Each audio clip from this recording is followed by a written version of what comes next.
It would appear that, at least in the US, courts are now more receptive than ever to arguments about the pandemic. Underscoring this point, amazing news broke Tuesday.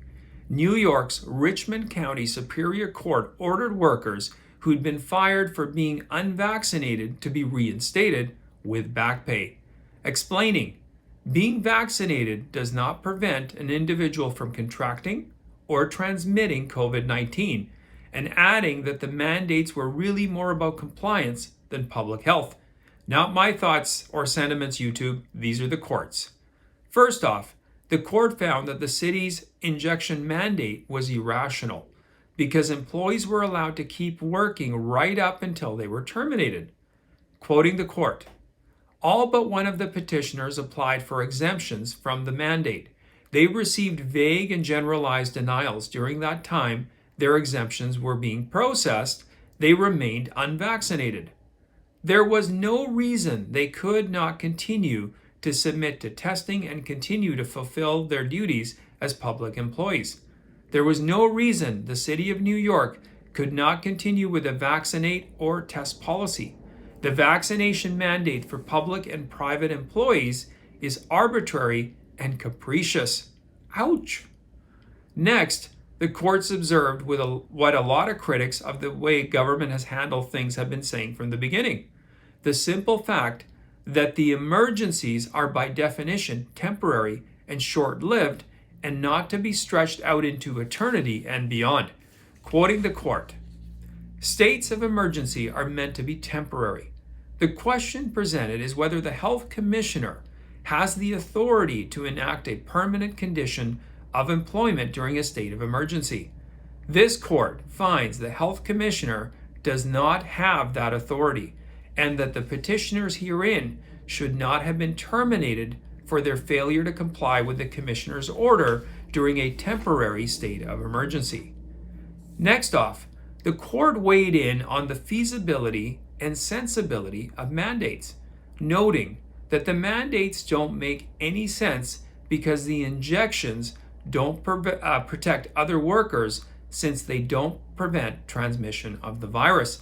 Not my words, YouTube. These are the courts once again. Being vaccinated does not prevent an individual from contracting or transmitting COVID-19. As of the day of this decision, CDC guidelines regarding quarantine and isolation are the same for vaccinated and unvaccinated individuals. The petitioners should not have been terminated for choosing not to protect themselves. Finally, the court shredded any remaining justification for the mandates in the first place as a safety matter, noting that the mandates have never made sense as an issue of safety. Quoting the court, the vaccination mandate for city employees was not just about safety and public health.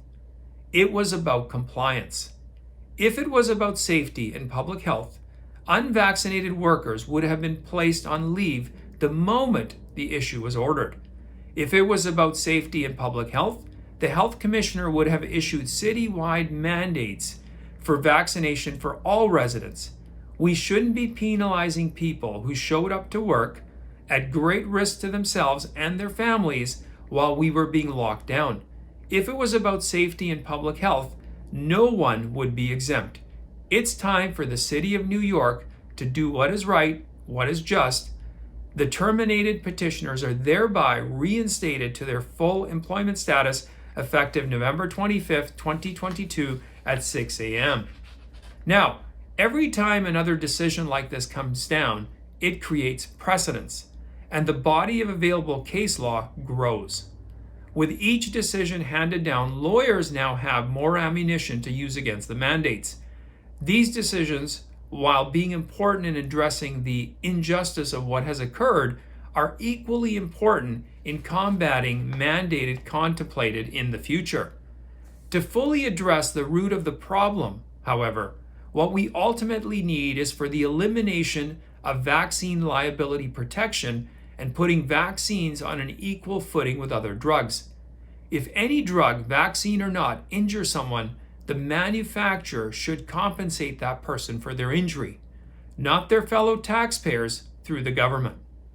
While the original intent behind the vaccine liability shields, which was to encourage companies to make vaccine without fear of reprisals if and should the vaccine not prove to be 100% safe and effective, given what we've lived through over the past 2.5 years with manufacturers being less than transparent and forthcoming, to me, at least, it's time to have a conversation about whether the shields are still needed, about what unanticipated problems have arisen due to the shields, and finally about how vaccine-injured people have been left high and dry.